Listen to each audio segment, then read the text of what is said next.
하나님 말씀 우리 함께 나누겠습니다. 누가복음 14장 25절에서 27절입니다. 수많은 무리가 함께 갈새 예수께서 돌이키사 이르시되 부모와 처자와 형제와 자매와 더욱이 자기 목숨까지 미워하지 아니하면 능히 내 제자가 되지 못하고. 함께 읽겠습니다. 누구든지 자기 십자가를 지고 나를 따르지 않는 자도 능히 내 제자가 되지 못하리라. 아멘. 아멘. 예수님께서 세상을 떠나시면서 최후로 남기신 유언적 명령, 그것은 모든 민족에게 가서 복음을 전하여 침례를 베풀고 제자로 삼으라 하는 것이었습니다. 이 최후의 명령이야말로 교회의 이상과 비전이 되어야 마땅한 것입니다. 그래서 교회는 이 최고의 명령을 기꺼이 수행할 때 하나님 마음을 기쁘시게 할 수 있는 것이지요. 하지만 실제 교회의 현실은 어떠한가요? 많은 교회의 현실은 참혹한 생략이라고 표현할 수가 있겠습니다. Great Commission이 Great Omission으로 변질되고 말았다는 뜻이죠. 오늘날 교회는 세계 복음화와 선교에 헌신하는 대신에 안일하게 자기 만족에 빠져서 현상 유지에 급급한 경우가 많습니다. 또한 무분별한 교회 성장에 매몰되어서 교회의 본질에서부터 벗어나는 경우도 있습니다. 다음 주 침례식을 준비하면서 우리는 믿음을 고백하고 받는 신자의 침례를 통해서 신실한 예수의 제자 공동체를 이루어서 주님이 맡기신 최고의 명령, 그 유언적 명령에 기꺼이 순종할 수 있기를 바랍니다. 그를 위해서 우리는 자신에게 과연 제자입니까? 하는 자성적인 질문을 던져볼 수 있기를 바랍니다. 본문으로 돌아가서 25절을 보시면은 수많은 무리가 주님과 함께 하였더라 말씀하고 있습니다. 하나님 나라를 선포하시고 병든 자를 고치며 귀신을 추방하는 예수님의 사역은 수많은 사람들에게 엄청난 인기와 명성을 얻게 하셨죠. 그래서 많은 사람이 주님의 길에 동행하였던 것입니다. 하지만 그들은 각각 다른 동기와 목적을 가지고 주님을 따르고 있었습니다. 그들 중에는 적대자들도 있었는데요. 마가복음 3장 22절에 보는 것처럼 주님의 친척들은 예수를 미쳤다라고 비난을 했습니다. 그리고 서기관들은 귀신의 여왕을 힘입어서 귀신을 추방한다는 아주 비합리적인 모욕적인 발언을 하기까지 했습니다. 그들은 적대자들이었죠. 우리가 복음의 말씀을 전하고 하나님의 뜻대로 살려고 할 때는 이런 적대자들이 있을 수 있다는 사실을 미리 알고 준비해야만 하지요. 소비자들이 있습니다. 요한복음 6장 26절과 66절을 보면 잘 나타나는 것처럼 떡을 먹고 배불러 하는 사람들이었죠. 주님께서 500여의 기적을 베푸셨을 때 주님의 인기는 하늘을 찌를 듯이 높이 솟았습니다. 수천 명의 사람들이 주님께 몰려왔지만 그것은 하늘 양식을 얻기 위해서가 아니라 그들의 굶주린 배를 채우려 온 사람들이 많았기 때문이죠. 주님께서 육신적인 필요와 세속적인 욕망을 넘어서 하늘 양식을 갈망하라고 말씀하셨을 때에 그들은 마음이 불편함을 느꼈습니다. 그리고 거부감을 느꼈습니다. 그리고 주님을 떠나고야 말았죠. 그들은 자신의 필요와 욕망을 충족시키기 위해서 예수를 따라왔던 영적인 소비자에 불과하였기 때문입니다. 오늘도 그런 사람들이 교회에 있을 수가 있습니다. 사람을 사귀기 위해서, 돈을 많이 벌기 위해서, 건강을 얻기 위해서, 성공과 평안을 누리기 위해서 등등 이런 것들이 주 목적이 되어버린다면 영적인 소비자와 다를 바 없는 것이죠. 광편이 있습니다. 요한복음 6장 14절 15절 말씀에서 보게 되면은 주님의 500여의 기적을 본 다음에 그들은 열광하였습니다. 그래서 예수님께서 하나님께서 보내주실 바로 그 메시아이고 로마의 압제로부터 우리를 해방시킬 구원자라고 확신을 하고 예수님을 억지로 왕으로 삼으려 했던 사람들이죠. 이런 사람들을 오늘날 말로 팬이라 이렇게 말을 합니다. 팬은 누군가를 열정적으로 좋아하는 사람이죠. 맨몸에 페인트를 칠하기도 하고 또 관람석에 앉아서 소리를 높여서 응원하는 사람이기도 하죠. 자기가 좋아하는 선수나 팀의 원정 경기를 응원하기 위해서 다른 지역으로 가기도 하고 심지어 다른 나라에까지 가기도 하는 사람이기도 하죠. 선수가 사인한 셔츠를 벽에 걸어두고 자동차에 응원 스티커를 붙이기도 하죠. 하지만 정작 그는 경기에 직접 참여하지는 않습니다. 팬은 팬에 불과하기 때문이죠. 연예인들의 팬도 많이 있죠. 여러분들 옛날에 오빠 하면서 집을 쫓아다녔던 그런 분이 혹시 계신가요? 연예인 집 앞에서 밤을 새기도 하고 콘서트장에서 몇 시간 전부터 장사진을 치기도 하죠. 공연 때는 눈물을 흘리며 열광하고 발을 구르며 춤을 추기도 하죠. 하지만 그들도 또한 팬에 불과할 뿐입니다. 오늘날 정치가들의 팬덤도 형성되어 있고 심지어 목회자들의 팬덤도 형성되어 있는 것을 봅니다. 그런데 여러분, 팬은 안락한 관중석에 앉아서 열렬히 응원하지만 경기장에 들어와서 실제로 고통을 겪으면서 게임을 하고 싸우지는 않는 사람이죠. 그래서 승리와 패배의 아픔과 기쁨을 직접 겪지는 못하는 것입니다. 교회에도 예수님에 관해서는 많은 것을 들어왔고 교회에 다니는 것이 즐겁고 행복할 수는 있지만 주님을 개인적으로 인격적으로 알고 경험하지 못한다면 그분 또한 팬에 불과할 수가 있습니다. 마지막으로 제자가 있습니다.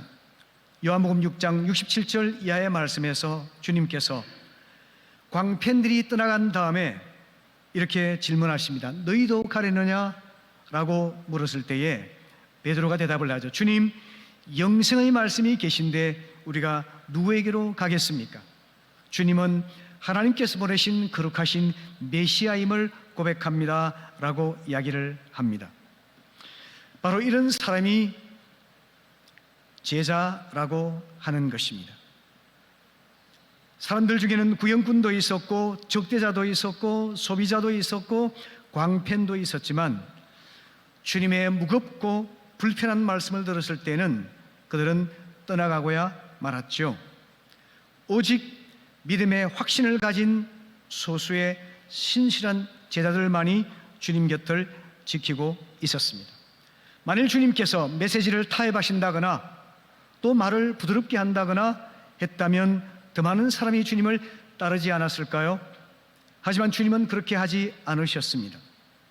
주님께서는 수많은 소비자나 열광적인 팬을 거느린 영적인 스타가 되기를 원하지 않으셨습니다. 오히려 전 생애를 걸고 전적인 헌신을 할 수 있는 소수의 신실한 제자를 찾고 계셨기 때문입니다. 그래서 주님 사역의 전략은 공평한 편애라 이렇게 제가 말씀을 드립니다.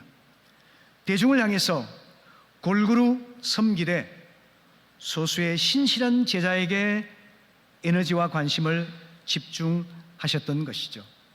여러분, 오늘 이 아침 자신에게 질문해 보시길 바랍니다. 나는 제자입니까? 하는 질문에 여러분 모두가 예스라고 답할 수 있기를 바랍니다. 아멘. 그렇다면 여러분, 참된 제자가 되려면 우리는 어떻게 해야 될까요? 오늘 본문을 통해 살펴보려고 하는데요. 먼저 자기 부인입니다. 마태복음 16장 24절 말씀 우리 같이 읽어보실까요? 시작. 이에 예수께서 제자들에게 이르시되 아무든지 나를 따라오려거든 자기를 부인하고 자기 십자가를 지고 나를 쫓을 것이니라. 예수 제자가 되는 첫 걸음은 자기를 부인하는 것이라고 주님께서 분명히 말씀하셨습니다. 자기를 부인한다는 것은 무슨 말일까요? 그것은 내 안에 선한 것이 없다는 사실을 철저하게 인정하는 것입니다. 자신을 정직하게 성찰해 보았을 때, 오 주님, 제 안에는 선한 것이 하나도 없습니다 라고 고백하는 것이 자기 부인입니다. 우리의 성품 속에, 우리의 본성 속에 깊이 가득해 있는 죄로 인해서 우리의 인격이 부패하고 우리의 말과 생각과 행동이 모두 악으로 행할 뿐이라고 성경은 일러주고 있죠. 뿐만 아니라 우리의 죄로 인해서 우리는 영적으로 무능하다고 성경은 말씀합니다. 그래서 자기 인격과 자기의 노력을 통해서 하나님이 기뻐하시는 선한 삶, 바른 삶, 열매 맺는 삶을 살 수 있는 능력이 없다는 사실을 철저히 깨닫는 것, 이것이 바로 자기 부인입니다. 여러분, 우리 사회에는 존경받는 지도자들도 있죠. 성공하고 명망이 높은 사람들도 있죠. 근데 그분들이 한순간의 유혹과 충동에 무너져서 인생을 망치는 경우들 종종 보게 되지 않습니까? 이건 뭘 반영할까요? 인간은 그렇게 이성적이지도 않고, 인간은 그렇게 도덕적이지도 않고, 인간은 그렇게 선하지도 않고, 인간은 그렇게 강하지도 않다는 것을 보여주고 있는 것입니다. 역사를 보십시오. 인류가 세상에 등장한 이후에 단 한 번이라도 분열과 다툼과 전쟁이 없는 화평의 시대를 본 적이 있으신가요? 사람 안에 선한 것이 조금도 없기 때문에 이 세상에서는 그러한 화평을 우리는 찾아볼 수가 없다는 겁니다. 주님의 제자가 되기 위해서는 내 안에 선한 것이 없습니다. 나에게는 선을 행할 능력이 없습니다. 철저한 자기 부정을 통해서 우린 제자의 삶을 출발할 수가 있다고 하는 겁니다.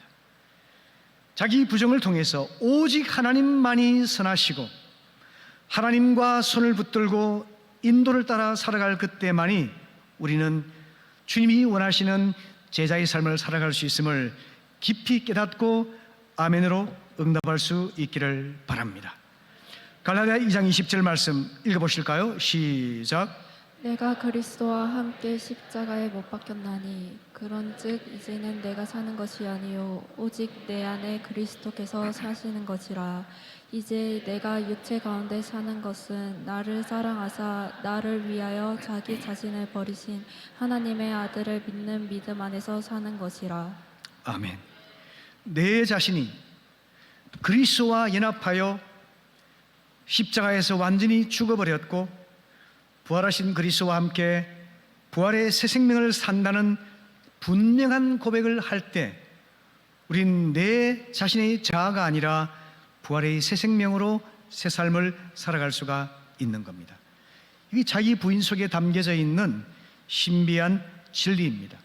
그래서 여러분, 오늘 저와 함께 나는 날마다 죽노라 고백할 수 있기를 바랍니다. 나의 옛사람이 날마다 죽었음을 선포하고 옛사람의 죽음을 날마다 고백함으로써 우리는 부활의 새 생명으로 제자의 삶을 살아갈 수가 있는 겁니다.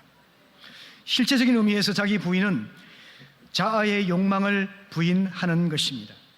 여러분, 자아의 욕망이라는 것은요, 이기주의와 자아중심성으로 나타나게 됩니다. 이기주의라는 것은 아주 천박하죠. 자기 욕심대로 자기 편의대로 사는 것이기 때문에 금세 우리는 분별할 수 있고 경계하기도 쉽습니다. 그에 반해서 자아중심성은 아주 은밀하고 미묘합니다. 열심히 봉사할 수 있습니다. 성실하게 일하게 공부할 수 있습니다. 남들에게 박애를 베풀 수도 있습니다. 열정적으로 헌신할 수도 있습니다. 이런 것들로 포장되어 있기 때문에 자중심성이라고 하는 더 깊은 죄를 분별하기 어려울 수가 있는 것입니다. 여러분, 그런데 모든 것을 자기중심적으로 생각하고 판단하는 이 자중심성이야말로 모든 죄 중의 뿌리라는 사실을 기억하시기 바랍니다. 이 자중심성에서 교만이 나오고 불신앙이 나와서 우리를 하나님에게서부터 끊어지게 만든다는 사실입니다. 그래서 여러분, 나는 날마다 그리스도와 함께 죽었고 나는 날마다 그리스도의 새 생명으로 살아가노라, 이렇게 자아의 죽음을 선포하고 부활의 생명을 선언함으로 인해서 우리가 자아를 부인하고 그리스도의 생명으로 살아가는 삶을 결단할 때 우리는 제자의 삶을 능히 살아갈 수가 있는 겁니다. 이와 같이 자아의 죽음을 선언하게 될 때 우리는 구체적으로 하나님을 중심에 모시고 타자 중심의 삶을 살아갑니다. 이걸 타자지향성이라 이렇게 보내푸는 이야기를 했습니다. 하나님을 중심에 모시고 타자를 향한 삶으로 전환하게 될 때, 그리스도의 제자는 자기 부인을 통해서 타자를 위한 존재로 살아가는 것이구나 하는 것을 깨닫게 되는 거죠. 그래서 구체적으로 물질적인 소유에 욕심을 내며 살던 사람이 존재에 더 깊은 관심을 두게 되죠. 하늘의 양식을 사모하게 되고 영적인 풍요로움을 사모하게 되고 자신의 내면을 돌아보는 그런 삶으로 변화될 수가 있는 것이죠. 또한 자아 부인을 통해서 타자를 위한 삶으로 우리가 전환하게 되면요, 혼자 움켜쥐고 독점하던 사유의 삶에서 더불어 나누는 공유의 삶으로 우리의 삶의 방식이 전환될 수가 있습니다. 이걸 잘 보여주는 것이요, 제가 축구를 좋아합니다만 축구에서 패스만큼 중요한 게 없어요. 아무리 훌륭한 스트라이커가 있어도, 아무리 훌륭한 골키퍼가 있어도, 아무리 훌륭한 수비수가 다 있다 할지라도요, 패스가 없다면 그 팀은 이길 수가 없습니다. 그리고 행복할 수가 없어요. 질서와 조화가 있을 수 없습니다. 패스야말로 모두가 행복해지는 길이고, 그리고 질서가 있는 길이고, 안전한 길이고, 그리고 승리할 수 있는 길이기도 합니다. 이 삶의 패스가 뭘까요? 나 혼자 독점하는 사유가 아니라 더불어 나누는 공유, 이것이 바로 패스의 삶이라고 하는 겁니다. 우리가 자기를 부인하고 하나님을 중심에 모시고 타자 지향의 삶을 살아가게 될 때 소유에서부터 존재로, 사유에서부터 공유의 삶으로 우리가 아름다운 공동체를 회복해 나가는 영적인 삶을 추구하게 되는 겁니다. 바로 그가 그리스도의 참된 제자라는 겁니다. 두 번째는 거룩한 미움입니다. 26절 말씀 같이 읽어보실까요? 시작. 오릇 내게 오는 자가 자기 부모와 처자와 형제와 자매와 더욱이 자기 목숨까지 미워하지 아니하면 능히 내 제자가 되지 못하고. 자, 오늘 본문에서 주님께서는 자기 부모와 처자와 형제 자매, 심지어 자기 목숨까지 미워할 수 있어야 제자가 될 수 있다라고 엄청난 말씀을 하셨습니다. 이 말씀의 의미는 뭘까요? 여러분, 미워한다는 말은 증오한다는 것이 아니고요, 덜 사랑한다는 뜻입니다. 다시 말하면 하나님께 최고와 최우선의 사랑을 내어드리고 다른 모든 사람에 대한 애정은 상대화시킨다는 뜻입니다. 차선으로 만든다는 것입니다. 제자의 삶의 우선순위는 하나님을 최고의 자리로 모시고 하나님께 최우선의 사랑을 돌려드리는, 그것이 바로 제자의 모습이라고 하는 것입니다. 왜 주님께서 이런 말씀하셨을까요? 우리가 애착하는 것은요, 탐욕으로 이끌고 그 탐욕은 곧 우상숭배로 이끌 수가 있기 때문에 주님께서 그 위험성을 경고하셨습니다. 그래서 하나님을 최우선 자리에 모시고 모든 우상적인 집착과 탐욕을 버리고 주님께 최우선 자리를 내어드리는 그 사람이 예수 제자로서 합당한 사람이라 말씀하신 겁니다. 이번 주 금요일 큐티인 본문은 다니엘의 이야기를 들려주고 있죠. 다니엘은 바벨론 제국에서 총리로 섬겼습니다. 바벨론 제국이 무너진 다음에는 바사 제국 다리오 왕 때 총애를 받는 총리였습니다. 그런데 다니엘을 시기했던 간신들이 다리오에게 이렇게 건의를 합니다. 왕 외에는 그 누구에게도 기도할 수 없도록 막는 기도금지법을 제정하자는 것이었습니다. 많이 고심을 했지만 다리오는 결국은 그 기도금지법에 사인을 하고 반포를 했습니다. 그리고는 이 법을 어기는 자는 사자굴에 던져 넣으리라고 경고를 했습니다. 악법이었죠. 이런 상황에서 다니엘서 6장 10절은 무슨 말씀을 들려주고 있습니까? 같이 읽겠습니다. 시작. 다니엘이 이 조서에 왕의 도장이 찍힌 것을 알고도 자기 집에 들어가서는 윗방에 올라가 예루살렘으로 향한 창문을 열고 전에 하던 대로 하루 3번씩 무릎을 꿇고 기도하며 그의 하나님께 감사하였더라. 아멘. 다니엘은 기도를 금지하는 왕의 조서에 도장이 찍혔고 그것을 어기면 사자굴에 들어가 죽임을 당한다는 것을 알면서도 자기 집에 돌아가서는 예루살렘을 향해 난 창문을 열고 예전에 하던 것처럼 일상적으로 하루 3번 기도하면서 하나님께 감사하였더라 말씀하고 있습니다. 그 의미는 뭘까요? 조금만 타협한다면, 조금만 모른 채 침묵한다면 그는 안전과 명성과 풍요로움과 영광이 그에게 예비되어 있지 않습니까? 그런데 그는 그렇게 하기를 원하지 않았습니다. 왜 그랬을까요? 미워했기 때문입니다. 하나님 이외에 그 무엇도 첫째 자리에 두고 하나님 외에 그 누구도 최고의 자리에 두는 것을 미워했기 때문에 그런 죽음을 각오하고 기도금지법을 어겼던 것이죠. 그 결과는 여러분이 잘 아실 거라고 생각이 듭니다. 여러분, 우리 모두가 제자입니까? 라는 자기 질문에 예스라고 답할 수 있기를 바랍니다. 그러기 위해서는 주님을 최고의 자리에 모시고 주님을 첫째 자리에 모시며 그 외에 다른 것들을 향한 거룩한 믿음으로 배제할 수 있기를 바랍니다. 우리 잘 아는 찬송가 94장은 주 예수보다 귀한 것은 없네 라고 노래하고 있죠. 세상 부귀와 바꿀 수가 없습니다. 세상 명예와 바꿀 수가 없습니다. 세상 행복과도 바꿀 수 없습니다. 세상 즐거움과도 바꿀 수가 없습니다. 유혹과 핍박이 몰려온다 할지라도 주님을 섬기는 내 마음은 변치 않다라고 고백을 하면서 주 예수보다 귀한 것은 없네, 예수밖에는 없네 라고 아주 영감 있는 찬양을 하고 있지 않습니까? 그것이 우리의 고백이 될 수 있기를 바랍니다. 아멘. 세 번째 마지막으로는 자기 십자가를 짊어지는 겁니다. 27절 말씀 같이 읽어보실까요? 시작. 누구든지 자기 십자가를 지고 나를 따르지 않는 자도 능히 내 제자가 되지 못하리라. 아멘. 로마 제국에서 사형 언도를 받은 죄수는 자기가 못 박힐 십자가를 스스로 짊어지고 처형장까지 가야만 했습니다. 그처럼 주님을 따르는 제자는 자기 십자가를 지되 죽음의 순간까지 죽기를 각오하고 고난을 감당하며 사명을 감당하는 그런 사람이어야만 한다라고 말씀하고 있습니다. 여러분, 십자가는 연예인들이 흔히 멋을 내느라 다는 액세서리가 아닙니다. 분위기를 멋지게 만들어주는 장식품이 아닙니다. 예수의 제자가 하나님의 영광을 위하여, 하나님 나라를 위하여 감당하는 책임, 감내해야만 하는 고난, 이루어야 할 사명, 그것을 나타내는 것이 바로 자기 몫의 십자가인 것입니다. 우리 각자에게는 자기 나름의 십자가가 있습니다.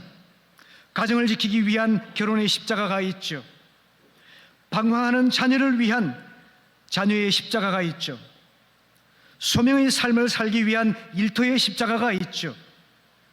교회를 위한 봉사의 십자가가 있죠. 잃어버린 영혼의 구원을 위한 구원의 십자가가 있죠. 그 십자가를 짊어지는 과정 속에서 힘든 일이 있습니다. 속상하는 일이 있습니다. 모욕당하는 일이 있습니다. 억울할 때가 있습니다. 지칠 때도 있습니다. 낙심할 때도 있습니다. 하지만 그 모든 것들을 초월해서 하나님과 그분의 나라를 생각하면서 내 몫의 십자가를 기꺼이 짊어지고 인내로 나아가는 그 사람이 바로 예수의 제자라고 하는 겁니다. 이 일을 감당하되 간헐적으로 충동적으로 하지 아니하고 날마다 자기 십자가를 지고 주님의 뒤를 따라오라고 주께서는 명령하십니다. 오늘 마지막으로 부를 찬송가가 461장인데요. 주님께서는 우리에게 질문하십니다. 십자가를 질 수 있나? 십자가를 질 수 있나? 주가 물어보실 때 죽기까지 따르오리 성도 대답하였다. 우리가 그렇게 주님 앞에 대답할 수 있기를 바랍니다. 찬송의 후렴구는 이렇게 되어 있습니다. 우리 심령이 주님의 것이오니 주님의 형상을 만드소서. 주 인도 따라 살아갈 동안 사랑과 충성 늘 바치오리다. 아멘. 이렇게 눈물로 노래하고 있습니다. 우리가 주님 앞에 그러한 충성을 바치면서 자기 몫의 십자가를 기꺼이 감당할 수 있기를 바랍니다. 한국교회는 20세기 교회의 기적이라고 일컬을 만큼 엄청난 부흥을 경험했던 교회죠. 네, 여러분, 많은 요소가 있지만 그 중에서 우리나라를 섬겨주셨던 선교사님들의 큰 빚을 우리는 졌습니다. 몇 분만 말씀드리자면요, 호머 헐버트 선교사는 원래 교사로 이 땅에 왔습니다. 학생들에게 학문을 가르치다가 사임을 하고서 자기 나라 돌아가서 목사 안수를 받고 다시 감리교 선교사로 이 땅에 왔습니다.